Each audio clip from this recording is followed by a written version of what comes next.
Salut, c'est Florian, bienvenue dans cette nouvelle vidéo. Dans cette vidéo, je vais te présenter l'action Legrand. Legrand qui est une entreprise française très intéressante. Je vais te faire un petit descriptif tout de suite. Legrand est une société basée en France spécialisée dans la conception, la fabrication et la distribution de produits et systèmes pour installation électrique et réseaux d'information. Ils font donc des produits de surveillance, des produits de contrôle de l'énergie électrique, comme des interrupteurs, des connecteurs, des thermostats, etc. etc.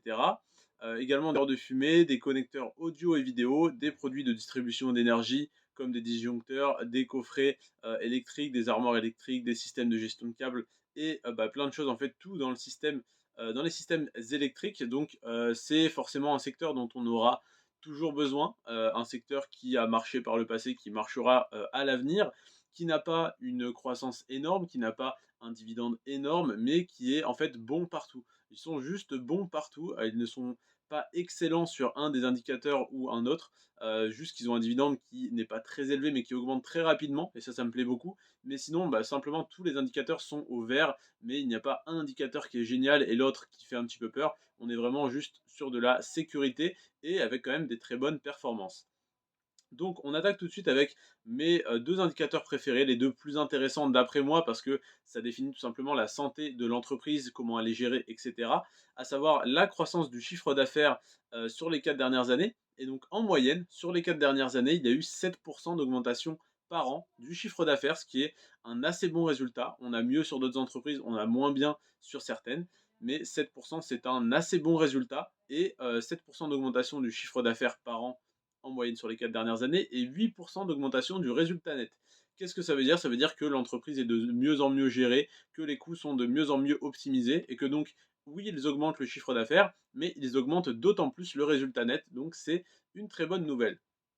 Au niveau de la marge nette, on a une marge nette de 13% sur l'action Legrand, sur l'entreprise Legrand, ce qui est une très bonne nouvelle. 13% de marge nette, c'est un très beau pourcentage de marge, donc c'est très bien.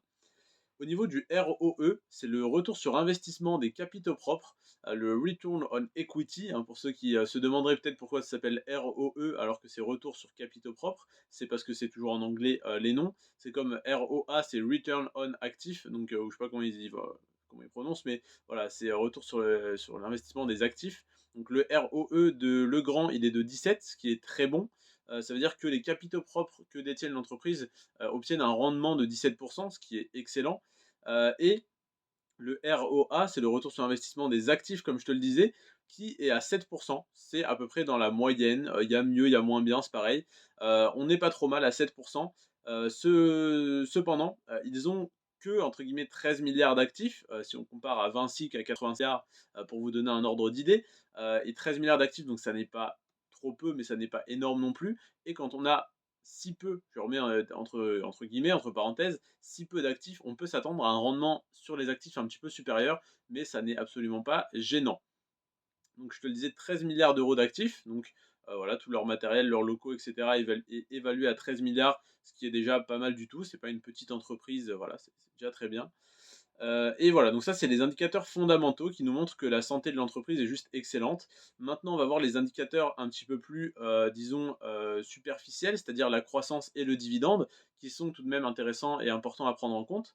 Au niveau de la croissance, on a 164% de croissance sur les 10 dernières années, ce qui veut tout simplement dire que si tu avais investi 100 euros sur l'action il y a 10 ans, eh bien au niveau du cours de l'action, tu n'aurais plus 100 euros mais 264 euros, soit tes 100 euros investis plus les 164% de croissance, ce qui est très bien, tu aurais donc fait x2,5 sur ton investissement, et en plus de ça, tu aurais reçu des dividendes chaque année sans interruption et ils auraient augmenté année après année.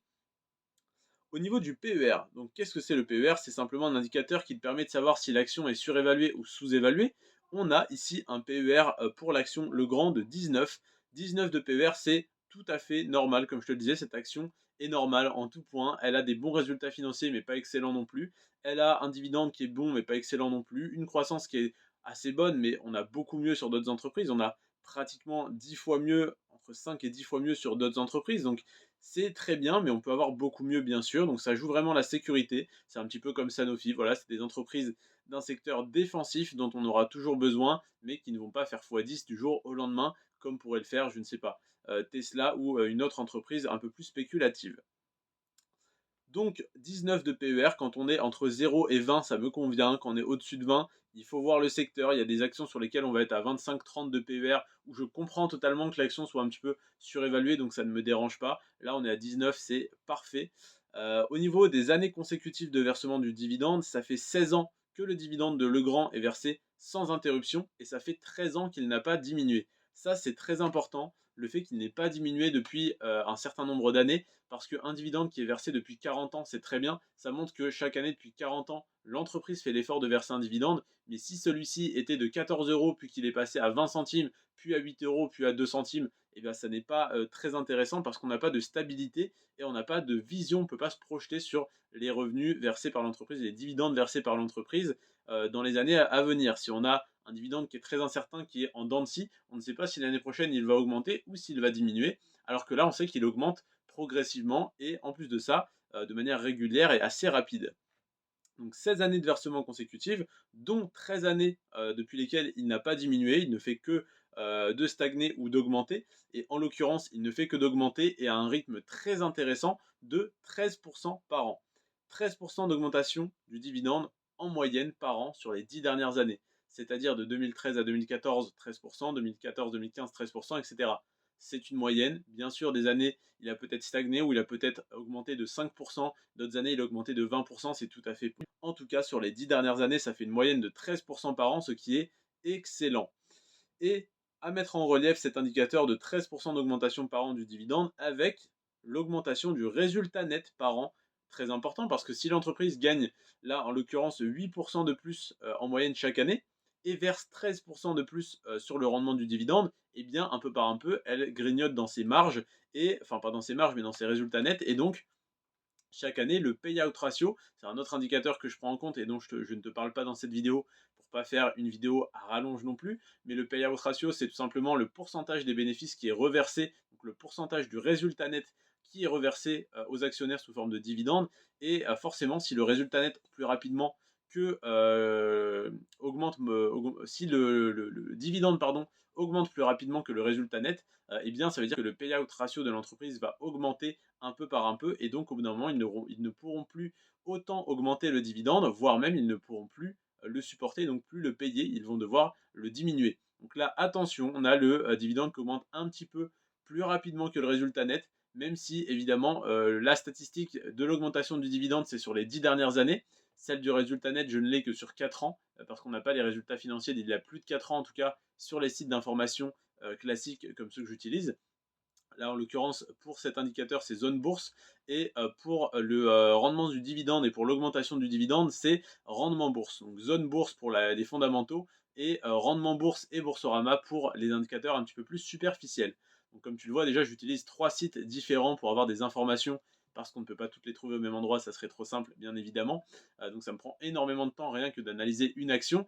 Et j'en ai analysé, j'allais dire j'en ai analysé 83 parce qu'il y en a 83 dans ma liste sur lesquels j'investis, ou en tout cas sur lesquels je souhaite investir. À savoir que j'investis sur à peu près 65 à 70 d'entre elles pour l'instant. Donc je n'en ai pas analysé 83, j'en ai analysé plus de 500 et j'ai gardé les 83 meilleurs. Donc oui, j'ai passé des centaines d'heures et oui, je te restitue ça gratuitement dans des vidéos.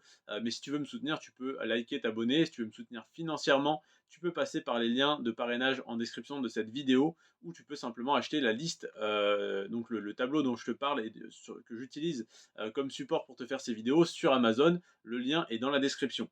Et si tu veux recevoir gratuitement ce tableau, tu n'as qu'à passer par un de mes liens en description, créer ton compte, me faire gagner donc une prime de parrainage sur tout simplement la plateforme que tu vas utiliser pour t'inscrire, à savoir Boursorama pour le PEA ou pour ta banque principale tout simplement, ou Trade Republic pour un compte titre. Donc maintenant que ceci est dit, une fois que tu as fait ça, voilà, tu viens m'envoyer un message, je t'envoie la liste, le tableau totalement gratuitement. Je ne sais plus si je l'ai mis à 9,95 ou à 19,95, mais dans tous les cas, c'est bien trop peu. Ça vaut beaucoup plus, hein, évidemment, mais je te l'offre totalement gratuitement si jamais tu me fais gagner de l'argent via des liens de parrainage.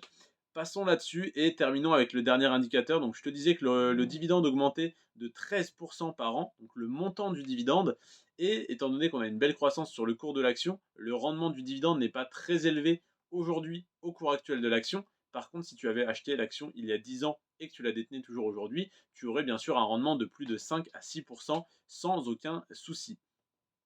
Aujourd'hui, le rendement n'est que de 2,3%. Si tu achètes l'action et que tu la détiens cette année, tu auras ce rendement-là parce que tu auras payé l'action au prix où elle est aujourd'hui. Par contre, si le rendement continue d'augmenter de 13% par an, eh bien l'année prochaine, tu n'auras pas 2,3, mais 2,5, 2,6%. L'année d'après, tu auras 3%, puis 3,5, puis 4,2, etc., etc., avec les intérêts composés. S'ils continuent d'augmenter à ce rythme-là, ça va augmenter très très vite. Sans compter qu'évidemment, les dividendes que tu perçois, tu peux les réinvestir dans cette même action, qui vont donc te rapporter plus de dividendes, etc., etc. Ça peut aller assez vite. Je te remercie en tout cas de l'attention que tu m'as apportée, du temps que tu m'as accordé en regardant cette vidéo. N'hésite pas à la liker, à t'abonner comme d'habitude. Si tu ne l'es pas encore abonné, je ne sais pas ce que tu attends. Si tu n'as simplement pas envie de recevoir des notifications, tu peux désactiver les notifications, il n'y a aucun souci. Si tu souhaites les recevoir, tu peux les activer. Si tu ne fais rien, ça va les mettre en mode personnalisé, il me semble. C'est-à-dire que tu vas en recevoir une fois de temps en temps celles qui vont être jugées les plus pertinentes pour toi.